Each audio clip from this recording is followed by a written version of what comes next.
My name's Jack. If you haven't officially met me, I'm the lead pastor here, and we are honored. We are really honored that you are part of us today, part of this family.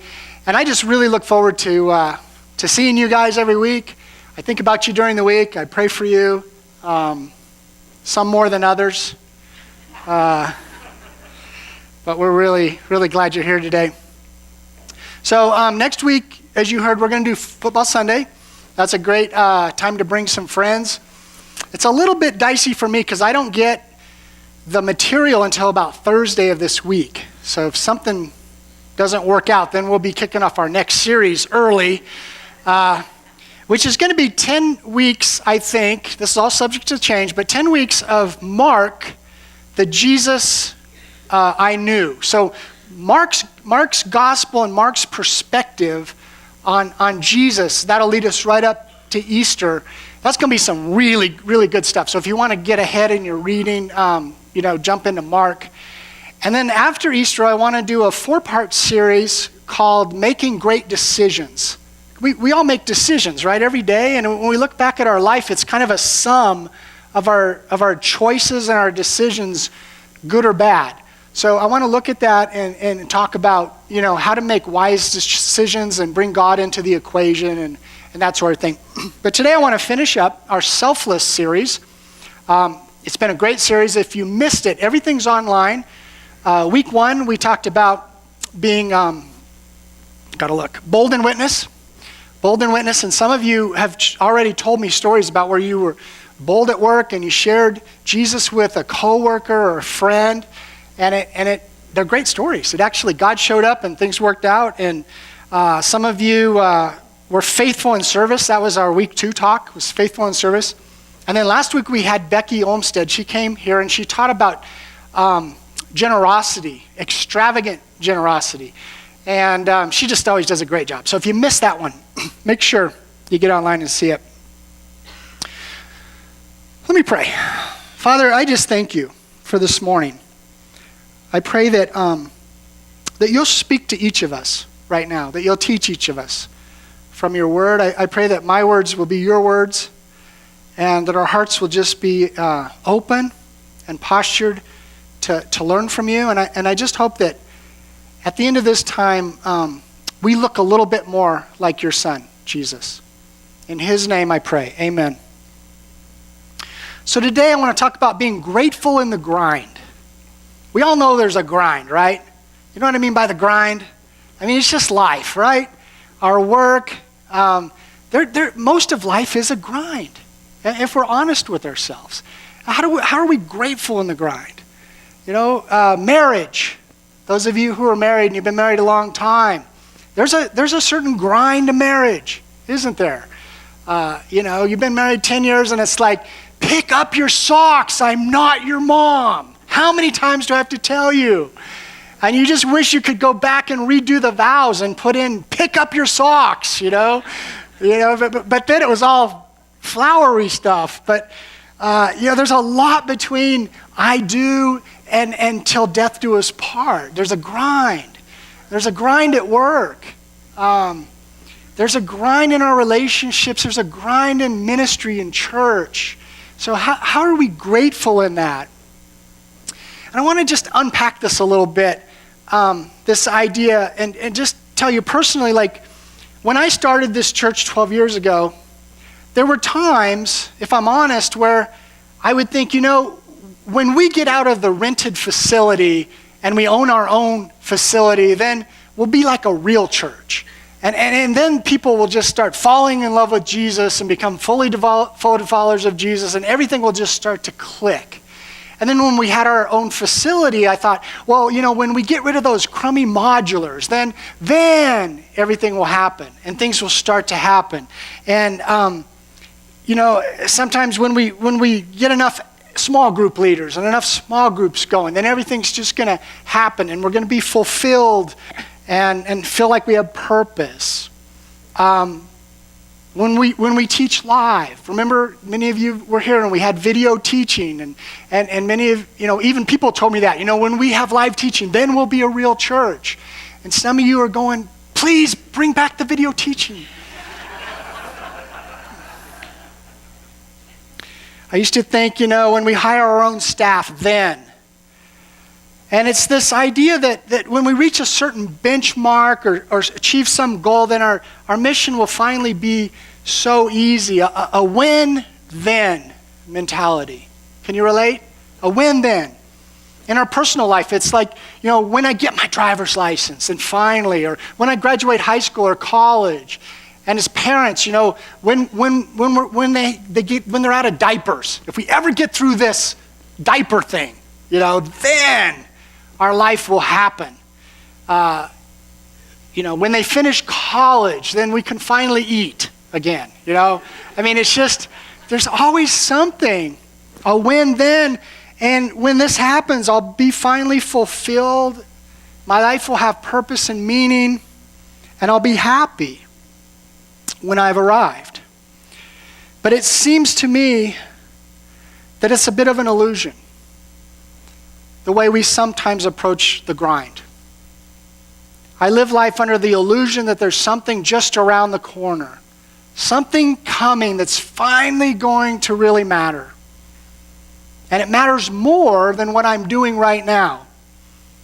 And it's that thing, that desire, that event, that whatever I'm looking for, that's finally going to do it for me and bring meaning and fulfillment and significance in my life. And I think as I get older, I'm not sure it's there, that next thing. Can anyone relate, or should we just do something different? Yeah? Okay. One day, that relationship, when I find her or him, that accomplishment, that vacation, there's always something around the corner. And if we're not careful, life can become so self-centered, with us just chasing after that next thing, that we miss the day. And culture's happy to help. I've mentioned this before. I was watching some of the advertising this week, and I was looking for a certain phrase. And it was this phrase, "You deserve it." And it's everywhere. If you start looking for it, it's like, you deserve it. You should do this. You deserve it. And so it's hard to be selfless in our culture, isn't it? But the rub comes when we look at what Jesus said. And this has been kind of the core of our series. He said, to follow me, you have to deny self. You have to deny yourself, pick up your cross, which is a metaphor for dying, to self, and follow me. And Paul, he kind of takes it a step further, I think, in 1 Corinthians chapter 10, verse 31. He says, whether you eat or drink, or whatever you do it all for the glory of God. Do it all for the glory of God. Can we just say that phrase together? All for the glory of God. Whatever it is. Washing dishes, do it all for the glory of God. Changing diapers, running kids to soccer practice, mowing the lawn, all of it. Do it all for the glory of God. And I think the two examples that Paul gives are noteworthy because he says, eat or drink. Don't these things seem insignificant and kind of really small? Eat or drink? Do you know anyone who doesn't eat or drink? If you do, they're not alive, right? I just think it's interesting that I would have said, when you go to Africa on a mission trip, do it all for the glory of God. When you pray for someone, out in public, do it all for the glory of God. But he comes down to like the most basic stuff. When you eat and drink, I think you could put breathe in there. When you eat and drink. And I think that's significant because he really does mean all of it. Do all of it for the glory of God. And if I'm honest, most of what I do is for the glory of Jack.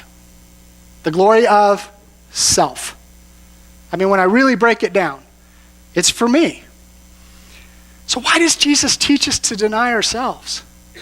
Does he just want us to be miserable? What is it? Is he a control freak? I think it's because he knows something about us. Because he created us. And I think that he knows that fulfillment in life is not something that's around the corner, that's going to happen later, that it happens now, that it happens today, that it happens in your grind, in the mundane, in the small stuff, if you'll do it for the glory of God. So 3 questions. What if the work is the reward? What if the work is the reward? When you think of your work, what if there's reward in that? I read an article this week that 1/3 of retirees are doing what they're calling reverse retirement. Have you guys seen that? 1/3 of retirees are reverse retiring and going back into the marketplace and working either full-time or part-time. And it's not a financial thing. It's across the board. It doesn't matter if you got a lot of money or a little bit of money. And I think it's because people are retiring and figuring out, wait a minute, there was something to the grind when I gave it to God. And he showed up, and I looked for him, and I brought him in, and I introduced him, and I brought him into the equation of my grind. Second question is, what if the prize is in the process? What if the prize is in the actual process? See, so many times we're thinking about, if I just get past this, then. If I just get through this, then. And what if you can be grateful in the grind? Whatever you do, you can find meaning and fulfillment and divine satisfaction in the grind when you do it for the glory of God. Well, Paul goes on to tell us in 1 Corinthians 15:9, he says this. He says, I am the least of the apostles. I do not even deserve to be called an apostle because I persecuted the church of God. And what he's saying is, look, before I became a follower of Jesus, before I was converted, I was an enemy to the church. I was an enemy to Christ. I imprisoned followers of Jesus. Like, that was his job. That was his main job. And it took a lot of church leaders years to trust Paul, as it should have, because they didn't know if this was just some kind of ploy. Did he really hear from Jesus? Was he really converted? And so he's saying, look, I don't even deserve to be here. I don't even deserve to be called an apostle. Many of us have a pre-Jesus life, right? Many of you have a pre-Jesus life. My friend Hans Brewer, he calls it BC, before Christ. And he'll talk about things that he used to do, and but that was BC. That was BC. We have a BC, and Paul had the same thing. But it informed and it drove his work.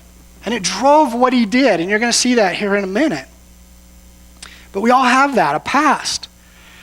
And in verse 10, he says, but by the grace of God, I am what I am. And his grace to me was not without, what is that word? It's up there. Effect. This grace affected me. I deserved one thing, and I got another thing. I deserved punishment, and I got something entirely different. This grace affected me, and it has made me who I am because I let it affect me. And for many of you, this is your story. Not only did you BC before Christ not do anything for God's kingdom, but you kind of worked against it when you think about it. And you maybe kind of kept some people away from it. And you were an enemy to it. And then grace showed up in your life. And by the grace of God, you now are who you are because that grace has affected you. Because his grace for you was not without effect. Now, there's some people here today, and the grace hasn't affected you yet. It hasn't hit your heart. And so sometimes when we talk about the things we talk about, it seems a little strange. But that's okay. You're where you're supposed to be. We're glad you're here. We have a saying around here that you can belong before you believe. And I think if you just keep showing up and you're open to hearing from God and the things from God, that there'll probably be a day when that grace will affect you. And then like Paul, you'll have a BC. You'll look back and go, okay, this is me before, but now I'm somebody different. You'll have a but. Because he says, but by the grace of God, I am who I am. And we all need to reach that point in life where we have a but. A big but. Can't believe I said that. We're not putting that on the internet, not part 2. So the second half of verse 10, Paul says this, I worked harder than all of them. He's referring to the other apostles. I worked harder than all of them. Like, check my stats. I worked harder than all of those guys. I don't deserve to be here. I'm the least of them, but I did work harder than all of them. Isn't that interesting? I don't think he's bragging. I think he's just making a fact. Like if there were apostle baseball cards and you looked on the back, he would have the stats, like to prove it. He'd be the guy. I worked harder than all of them, but yet, it wasn't me. It was the grace of God. And so you can take that how you want. Is Paul kind of losing it here? Or I remember hearing this young preacher that he got to teach for one of the first times. Those of us who teach have all been there. And usually people give you a lot of grace, and they'll come up and say, "Oh, that was wonderful," and stuff. When it really probably wasn't. And he wanted to seem humble, so he just said, it wasn't me. It was all God in me. And the old preacher looked at him and said, yeah, you weren't that good. Because if it was God, it would have been a lot better. So I don't know what Paul's exactly doing here, but I think he really is just stating a fact. I traveled farther. I suffered more. I started more churches. I was in prison more. I wrote more of the Bible. I worked harder than all the rest of them. But it's because of the grace that transformed me. I worked out of a place of gratitude. I was grateful in my grind. I was grateful in it because I have received so much grace. And isn't that a great place to work from and to be grateful from? And he seemed to have it harder than everyone. Shipwrecks and prisons and bitten by poisonous snakes, and he just shakes them off. No permanent address, just moved around.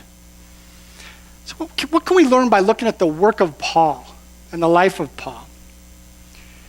When I look at this, it seems like he's not wishing his current season away for the next season.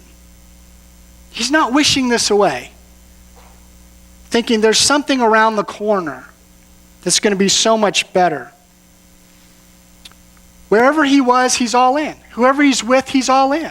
No matter how hard it is, he's all in. He's not thinking, when I get past this season of work or this obstacle or this happens, then. Real success is just around the corner, because whatever he did it for the glory of God. When he was in prison, it wasn't, when I get out, I'll just get back to work. It's like, hey, someone's chained to me, they're going to hear about Jesus.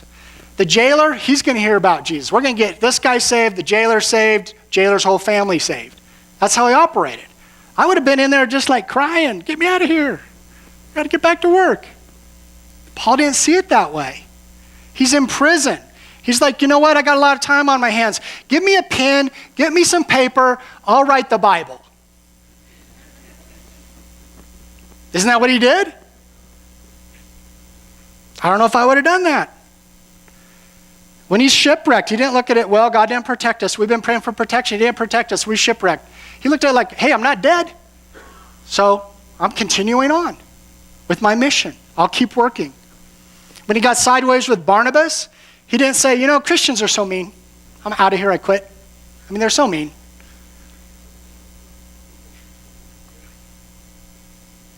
He just was like, man, we don't have time for this. We've got a lot of work to do. Like humanity hangs in the balance. People's future for eternity hangs in the balance. And Paul got that.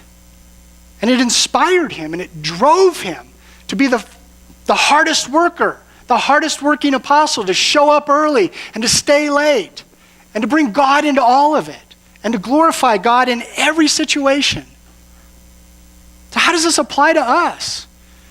Maybe you're changing diapers all day, but maybe that's where God has you for this season.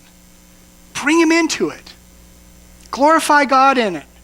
Maybe you feel like your work is, you're at a dead-end job. Do it for the glory of God. And hopefully, we realize that the real prize just might be in the process. So before I finish, 3 enemies of being grateful in the grind. If you're taking notes, 3 enemies of being grateful in the grind. Number 1 is the recliner. Everybody have a nice recliner? We have one. I just like to get in it and be useless and do nothing. The recliner, the seduction of comfort, right? The seduction of comfort. When I'm a little more comfortable, when I've got a little more in my bank account, when I get a house that has granite countertops, I will have arrived. For me, I think it's those heated floors. I've tried them, but I've never had them. Like in my bathroom, I'd like just heated floors. Maybe for you, it's a pool. I remember at our house when we lived in a little house. It was about 800 square feet, 1 bathroom, 6 of us, 4 kids, mom and dad, and we always had to do the dishes. And there were 4 of us. So, there's scraping, there's washing, there's rinsing, and there's drying, right? And then putting away. But I think mom did that. But I remember when we got our first dishwasher, like it came and it got installed. And for a while, we thought that was pretty cool, but it wasn't long before we weren't grateful anymore for that dishwasher. We were complaining about putting it in and pushing a button, And that's how we are. If I can only get that thing, then life will be good. And I'll have arrived. But God never called us to easy, did he? He never called us to easy. Because easy doesn't change the world, does it? And we're supposed to be world changers. Another enemy to grateful in the grind is the shiny thing. The shiny thing, the latest distraction. You're plugging away, you're on task, you're on point, and then you hear that noise from your phone. Ding! What could it be? What did she post? It could be a picture of lunch. I don't know, but I need to look. And Netflix sends you a message. Based on watching this, there's a 96% chance that you should watch this. And it never ends, does it? The shiny thing is always out there. I probably did it. I probably did this one.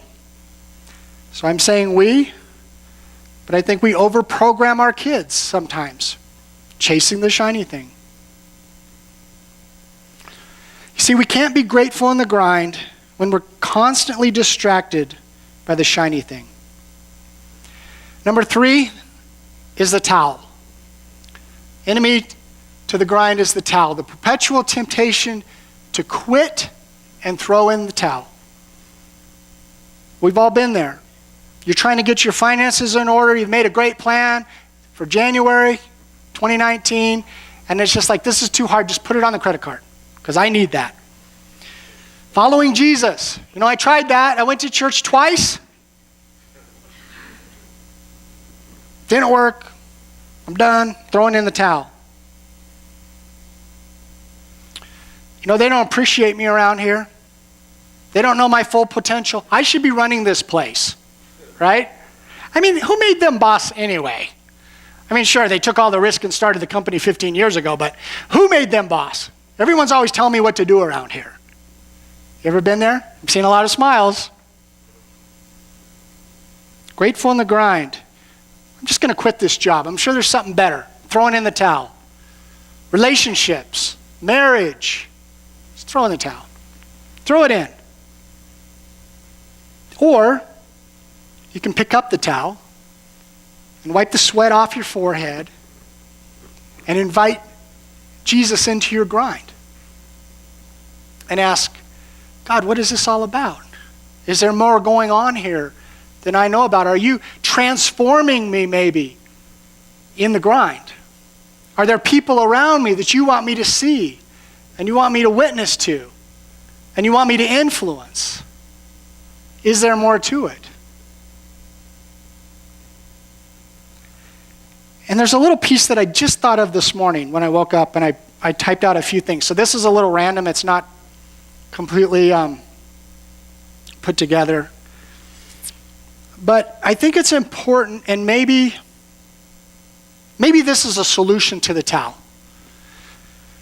What do you proclaim? What do you say in the grind? What comes out of your mouth? Have you thought about that? Is it truth? Is it positive? Is it death? What are you proclaiming? Because I thought about this morning a little bit. There's incredible power in words. We're the only creatures on the planet. I think it's part of us bearing the image of God. Remember he said he made us in his image? We have the ability to speak something out, to proclaim something. When God created the world, he spoke everything into existence. He could have thought it, right? It doesn't say he thought about it and it happened. It said he spoke it. And I think there's something important about what we're speaking, because our words can bring death to a situation that is alive, or our words can bring life to a situation that is death. And I don't know, this might be fighting words right here, but I'm not sure that we have the right to vent to other people. I mean, we need to be really careful about venting to other people.